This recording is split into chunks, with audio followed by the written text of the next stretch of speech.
pada jagung juga penyerbukannya setiap tepung sari yang jatuh di atas putik tidak harus di ujungnya, di sepanjang putiknya itu bisa membuai jagung jadi biji. Kalau padi harus di atas kepala putik, kalau jagung tidak, sepanjang itu bisa. Begitu dia sudah terbuahi, dia akan layu mati. Gitu. Nah, terus biji-biji jagung itu yang dalam satu tombol itu adalah saudara tiri. Tahu nggak kenapa? Pantesan saling berdesak. Pas saya. Karena jagung itu tanaman yang suka selingkuh. Berarti yang selingkuh jagung. Yang suka selingkuh jagung. Tahu nggak kenapa? Karena gini, yang membuai putik jagung itu kan serbuk sarinya dari mana-mana. Dia kan bertiupannya ke mana-mana. Bisa sampai 500 meter itu bisa membuai. Satu jagung tongkol. Iya, dalam satu tongkol jagung kan banyak bijinya. Biji-biji itu ibunya satu, yang tanaman itu. Bapaknya dari mana-mana. Celaka. Bisa jadi ada yang bapaknya sama, ada yang bapaknya berbeda. Berarti Bu, kalau misalkan yang jagung hibrida sama jagung manis itu disatuin, bisa berarti rasanya bisa beda ya? Kalau gitu ya? Biasanya jagung manis itu. Oh jadi karena jagung manis itu ada gen khusus untuk membuat rasa manis itu dan tidak terjadi pembentukan tepung. Nah, pada saat dia harus dikawinkan dengan jagung yang biasa, dia akan tertutupi. Dia jadi kalah yang jagung manis. Sifatnya resesif, jadi akan tertutupi, tidak akan terekspresi, tidak akan manis. Umumnya begitu. Makanya itulah kenapa kalau kita menanam jagung, misalnya berbagai warna, nanti macam-macam jadinya. Ya karena seperti itu, bapaknya dari mana-mana, induknya dan sama. Si jagung bahaya. Ada yang sifat jagung di sini. Itu jagung tongkol 2. Kalau jagung ada hibrida, ada yang komposit. Kalau hibrida itu kenapa mahal? Karena prosesnya juga sangat rumit dan lama. 6 bulan. Lebih untuk seleksinya aja kan pembentukannya itu harus diselfing dulu. Jadi si bunga jantan itu ditutup, bunga betina ditutup. Pada saat bunga jantan sudah menghasilkan serbuk sari itu baru diburukin dibuat ke tanamannya sendiri itu. Terus ditutup lagi biar tidak terkontaminasi. Itu dilakukan sampai generasi 6 atau 7. Baru setelah itu dipilih. Kan kalau dia terus-menerus di selfing, namanya selfing ya disebutkan ini. Terus-menerus seperti itu, dia akan semakin lemah vigornya itu karena menyatu sendiri. Dijadikan dipaksa untuk menyatu sendiri. Nah, nanti setelah itu akan dikawin silangkan ini dengan itu. Nah, terbentuklah hibrida. Hibrida itu F1, keturunan dari persilangan Bagaluri. Nah, dievaluasi kemudian ada yang disebut dengan daya gabung ya, daya gabung. Kalau misalnya dia pas kebetulan daya gabungnya bagus, itu dia langsung jadi hibrida yang bagus banget. Nah, itu yang akhirnya dipilih dipertahankan menjadi ketua. Dua hasil persilangan itu yang akhirnya dua induk itu yang akhirnya dipertahankan menjadi ketua. Kalau yang daya gabungnya jelek, ya udah. Makanya mahalnya di situ. Kenapa hibrida itu mahal? Proses perbenihannya sangat susah, ya rumit lah gitu.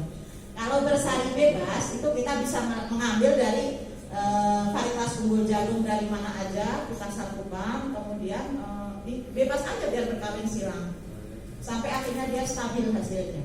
Nah itu yang jagung komposit.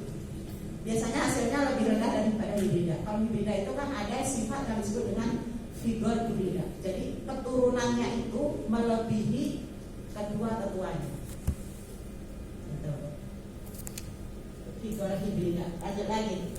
Nah, varietas unggul baru itu ada profitas tinggi, kemudian tahan DPP, toleransi cekaman abiotik, bisa dipilih sesuai lokasi, kemudian contoh biotik komposit tulang urus, subparameter, stikani dan sebagainya. Yang hibrida itu kalau dari pesan MK ada 555 kemudian dari bioder ada PPPPB, ada bisi gitu apa lanjut lagi. Nah ini contohnya hibrida dan itu komposit. Jadi kalau misalnya musim ketiga itu harusnya dipilihnya komposit karena kalau hibrida itu makanannya lebih banyak, dia perlu pupuk yang lebih banyak daripada yang kalau musim ketiga itu kan ketersediaannya sudah sedikit gitu ya. Jadi lebih baik dipakainya adalah yang komposit. Kalau misalnya musim 1, musim 2 bisa kita pakai hibrida. Lanjut. Nah, kemudian yang kedua penggunaan breeder mutu. Kalau jagung itu diusahakan minimal daya tumbuhnya itu 95%. Karena di jagung tidak ada penyulaman. Jadi kenapa coba? Ada yang bisa jawab Pak? Di jagung tidak ada penyulaman. Betul banget ini, bunganya nggak bareng. Jadi kalau mau disulam dia akan sendirian aja. Nggak sendirian. Jadi kawin sendiri. Kawin sendiri dan paling yang cuma 1-2 biji. Jadinya nggak bareng-bareng.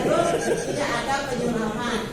Makanya harus daya tumbuhnya harus tinggi. Kemudian keperluan benihnya itu misalkan populasinya sekitar 66.600 per hektar. Kemudian juga diberi keperluan fungisida mekanisir beragam aja lagi.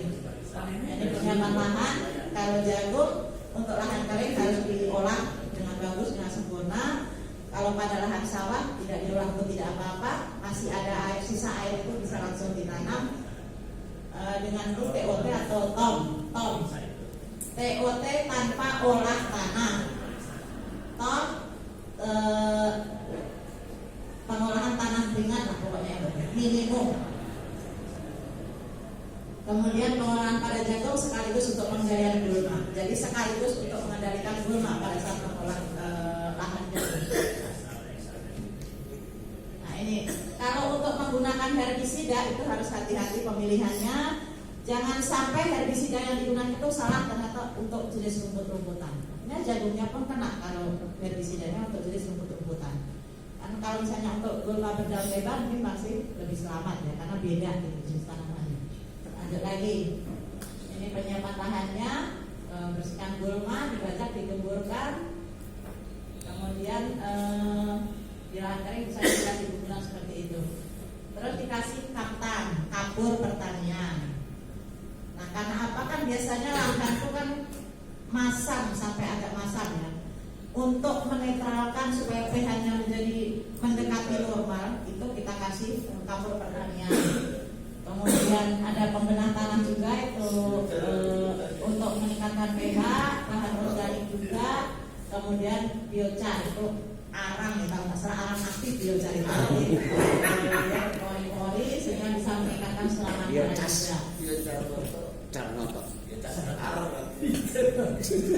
Kemudian ada pembuatan irigasi atau drainase. Jadi kalau misalnya di lahan kering banget pada saat jagung kekurangan air bisa dialirkan lewat saluran tersebut. Kalau misalnya pada musim hujan bisa untuk membuang air. Tanah dijaga tidak terlalu lembab karena jagung itu tidak mau kekurangan air dan tidak mau kelebihan air. Itu intinya. Lanjut lagi. Ini di lahan kering dan itu di lahan sawah. Semoga terlihat. Lanjut lagi. Ini penanaman dianjurkan populasinya itu sekitar segitu tuh 66.000 sampai 70.000. Jadi jarak tanamnya itu bisa dipilih misalnya 75 kali 20 atau 80 kali 20 itu untuk di musim kemarau. Kalau di musim hujan dia akan lebih lebar jarak tanamnya. Yang 75 kali 20 itu kalau 1 biji per lubang. Tapi kalau 2 biji per lubang itu jarak tanamnya lebih lebar. Sehingga populasi per hektar itu tanamannya jumlahnya tetap sama. Kemudian tanamnya dengan tugal seperti biasa. Kalau kecuali ada mesin bisa pakai mesin ya. Benih akan tumbuh setelah 4-5 hari. Jadi setelah ditanam itu dimasukkan pupuk kandang. Lanjut lagi. Nah ini skemanya dan itu contoh tanamannya. Lanjut. Pengolahan caranya. Nah, jagung ini sangat responsif terhadap pemupukan.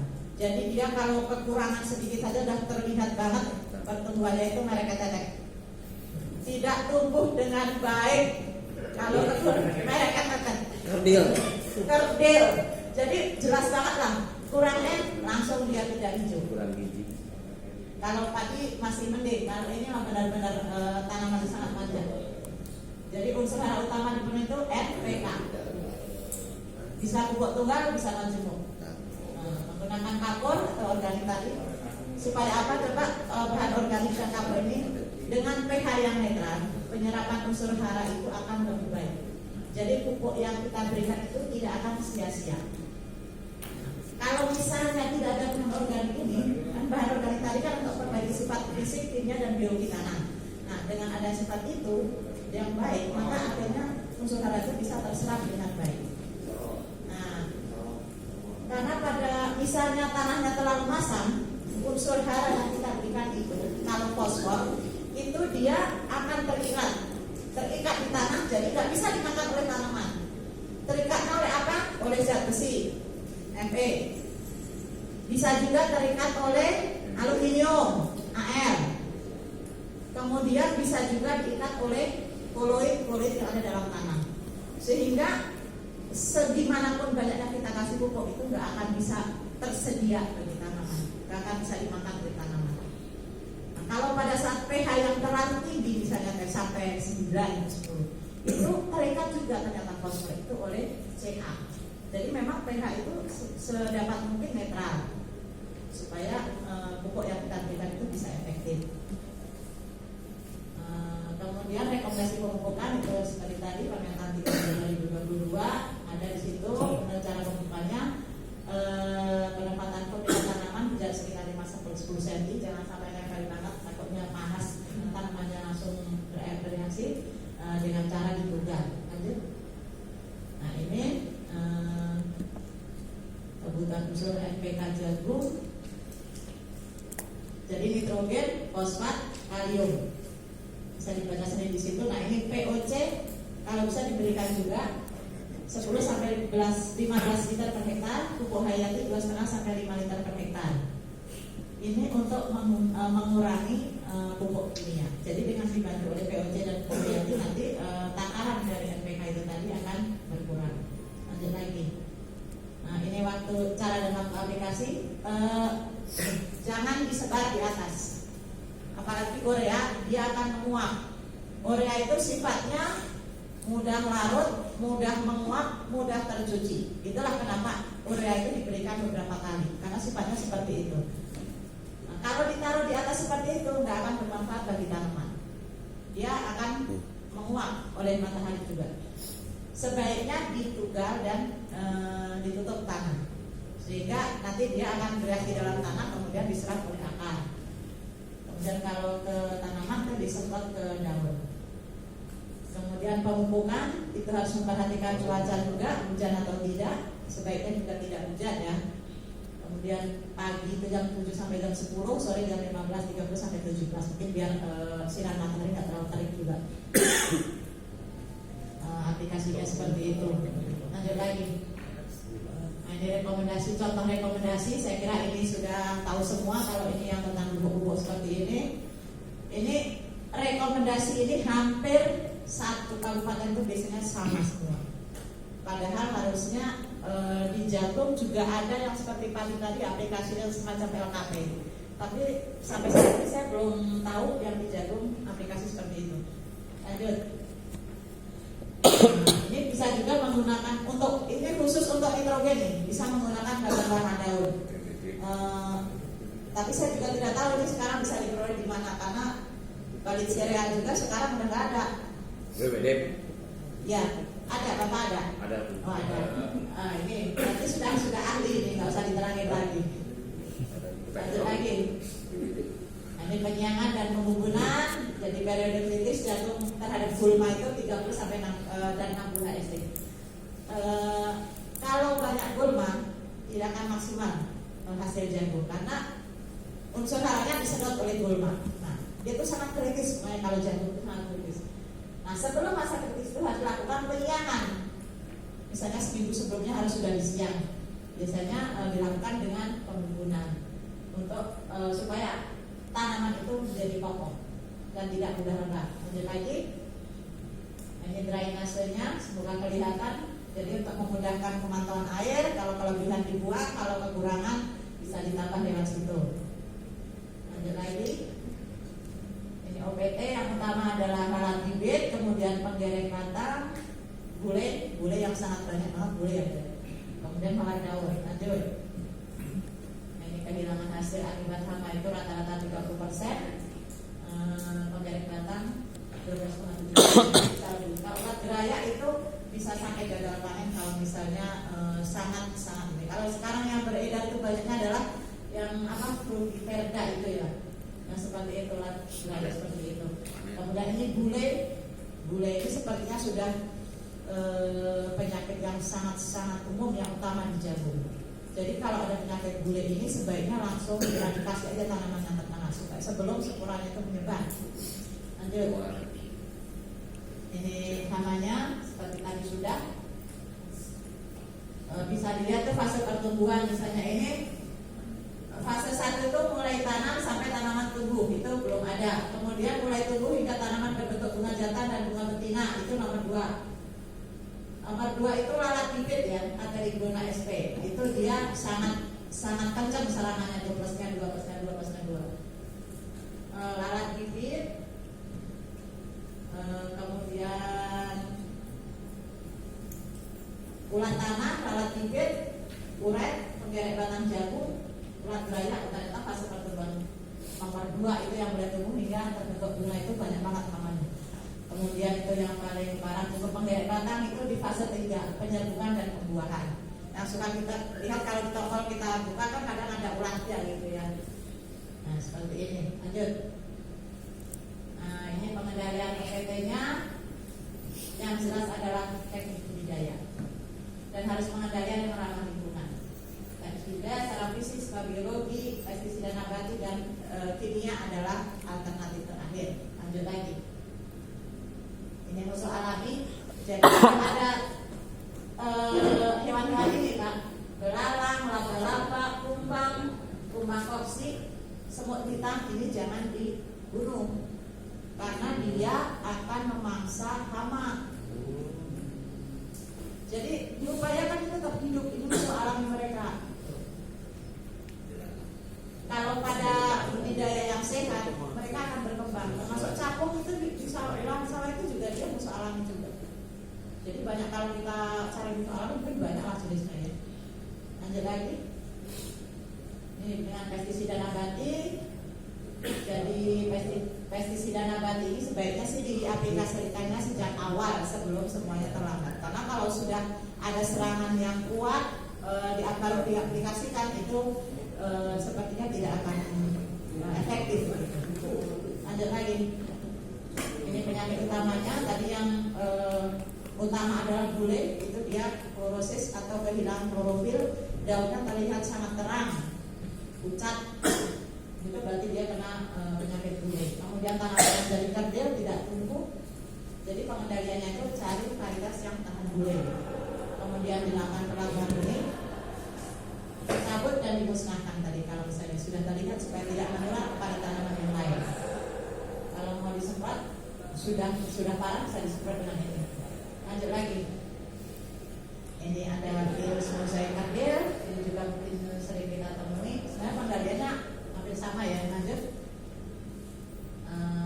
Hawar daun, ini juga seperti itu, hampir sama juga. Tapi yang paling parah di penyakit jagung itu adalah bule. Lanjut lagi. Ini bercak daun. Ini pengendalian juga sama, varietas tahan, bisa dengan fungisida. Lanjut. Panen dan pasca panen. Panen dilakukan jika kelompok sudah mengering. Nah, biasanya sudah berwarna coklat muda terang ya kelompoknya itu. Kemudian jagung yang telah sempurna matang itu ada bibit hitam pada pangkal biji. Jadi kalau kita pojok di pangkal si biji jagung itu sudah ada hitam-hitamnya gitu. Berarti dia sudah tua. Terus kalau kita pencet permukaan jagungnya itu bekas kuku itu udah nggak ada lagi, udah nggak kuat lagi pencet itu. Berarti dia sudah kering. Juga setelah dipanen juga harus segera dijemur. Terus kadang petani itu supaya nggak repot menjemur di rumah, kadang ditebangin dulu saja batang yang atasnya, disisakan tongkolnya saja. biar terjemur matahari sampai kering. Biasanya itu sampai memerlukan kadar air 18% di lapangan itu. Setelah itu baru dipanen. Kemudian itu tuh penjemuran di pertanaman memerlukan kadar air 18%. Kemudian bisa juga dijemur di lantai jemur, dan kemudian penjemuran itu dilakukan hingga kadar air bijinya itu 12-14%. Lanjut. Nah, ini panen tepat waktu. Saya kira dilanjut saja ini. Sebaiknya jagung dipanen lengkap dengan robot untuk menghindari kerusakan bibir jagung. Pembersihan pemocaran bisa dengan manual, bisa dengan mesin. Kalau sekarang pasti dengan mesin, kalau capek kalau dengan manual ya. Pengeringan itu bertujuan mengurangi kadar air jagung. Dan lanjut lagi. Saya kira demikian yang bisa saya sampaikan. Semoga bisa menambah